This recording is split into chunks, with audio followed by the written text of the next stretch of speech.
Assalamualaikum warahmatullahi wabarakatuh. Teman-teman saya dimanapun berada, saya doakan semoga keluarganya sakinah mawaddah warahmah, dilancarkan, dimudahkan segala urusannya. Amin amin ya rabbal alamin. Saudara-saudaraku dimanapun berada, mari kita selalu istiqomah di dalam bersolawat untuk menggapai segala hajat, hajat dunia maupun hajat akhirat, mendapatkan syafaat dunia akhirat. Kita sebagai manusia biasa merindukan, menginginkan syafaat itu di dunia dan di akhirat. Kita mendapatkan keberkahan dari amalan-amalan yang kita amalkan di dalam kehidupan sehari-hari. Saudara-saudaraku dimanapun berada, ada satu hal yang sangat menarik yang perlu kita ketahui, yaitu Sunan Prapen. Ternyata Sunan Prapen itu dulunya adalah ahli di bidang ruqyah, dan ruqyahnya itu cuma menggunakan dua amalan ya, yaitu surat Al-Fatihah dan ayat kursi. Jadi di sini tidak yang dibaca aneh-aneh, itu tidak. Hanya dua itu yang dibaca, yaitu surat Al-Fatihah dan ayat kursi. Jadi di sini mengambil murni dari Al-Quran ya, tidak dari yang lain-lain.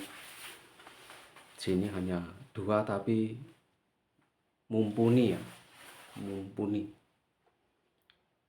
Jadi tidak terlalu berbelit-belit ya, membaca ini membaca itu, tidak.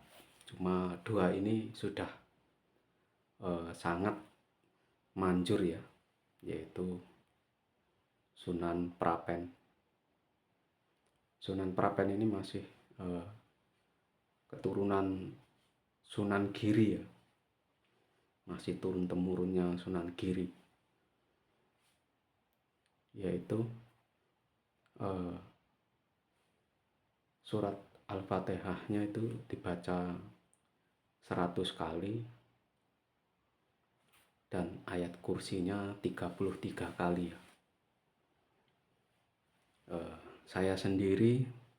Bagi saya sendiri ya, itu memang sering mempraktekannya itu. Kalau ada kendala ya, kendalanya kita itu seperti mau beribadah itu ada yang seperti apa ya, seperti menunda-nunda gitu. Kalau kita seperti menunda-nunda itu ya gunakan itu, karena saya sendiri menggunakan itu. Kalau ibadah itu terasa berat, terasa ada yang terasa ada yang menggandoli, apa itu kalau menggandoli bahasa Indonesia, seperti itu. Jadi membaca surat Al-Fatihahnya 100 kali, terus ayat kursinya 33 kali ya. Terus kita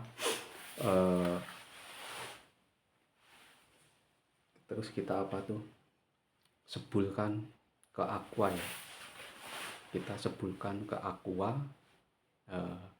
Aquanya itu terus kita minum ya, itu bukan sehari, itu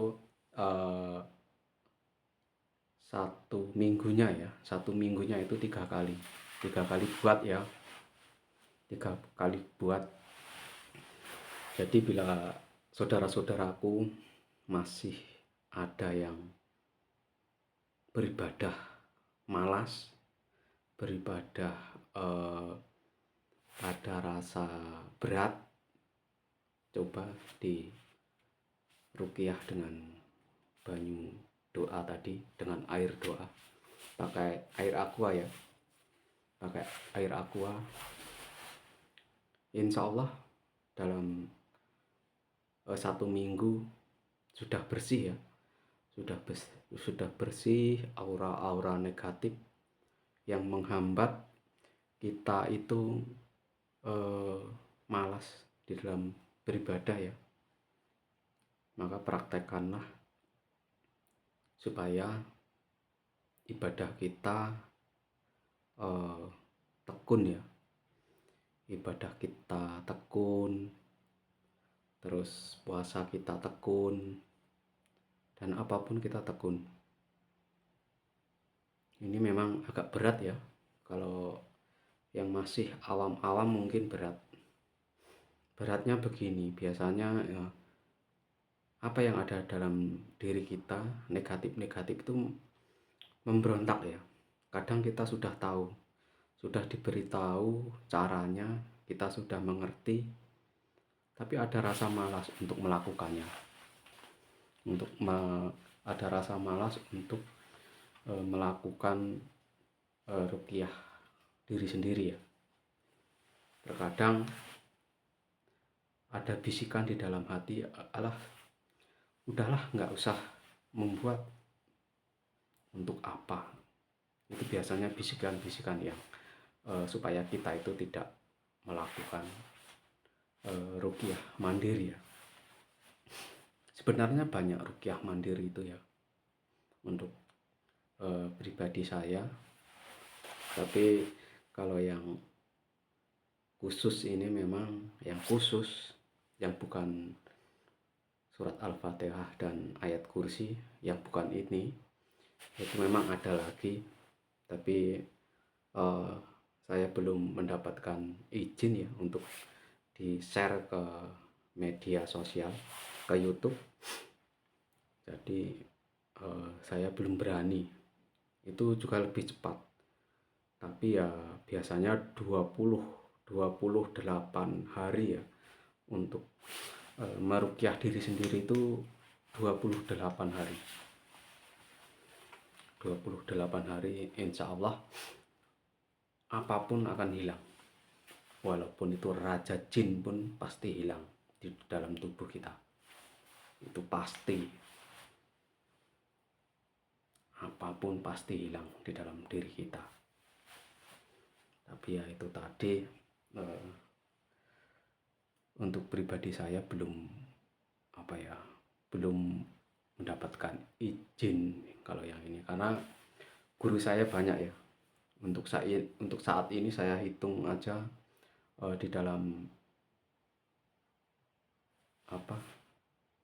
keagamaan atau spiritual itu 23 ya. Guru saya memang banyak, yaitu 23. Itu banyak ragamnya, ada yang kejawen, ada yang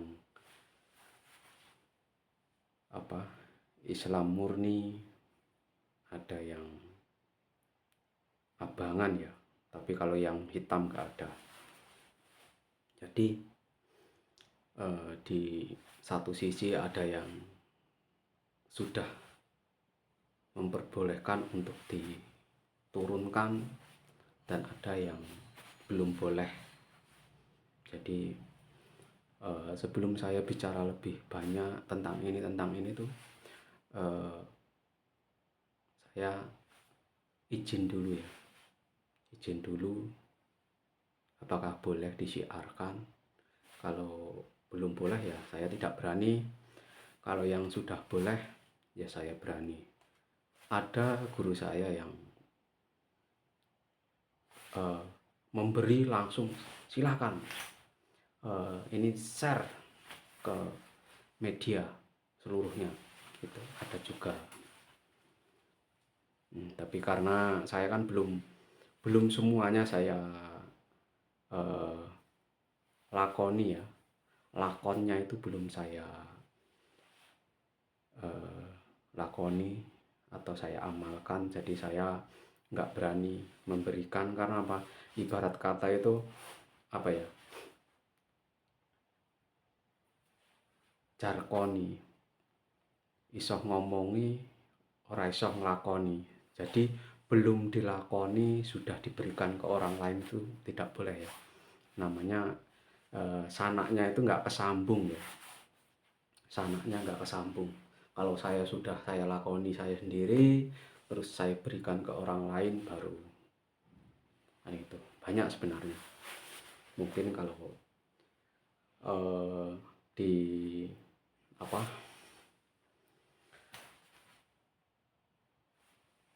di lemari itu bisa satu lemari, tapi ya nggak apa-apa lah. Yang namanya orang harus selalu belajar ya. Kita itu walaupun orang itu tua, teruslah belajar. Karena apa? Belajar tentang agama, tentang keilmuan, dan tentang segala hal itu perlu ya, supaya kita itu tidak kepo, tidak apa ya, tidak gumunan, supaya kita itu tahu gitu loh. Kalau kita banyak tahu, kita bisa memilah dan memilih gitu.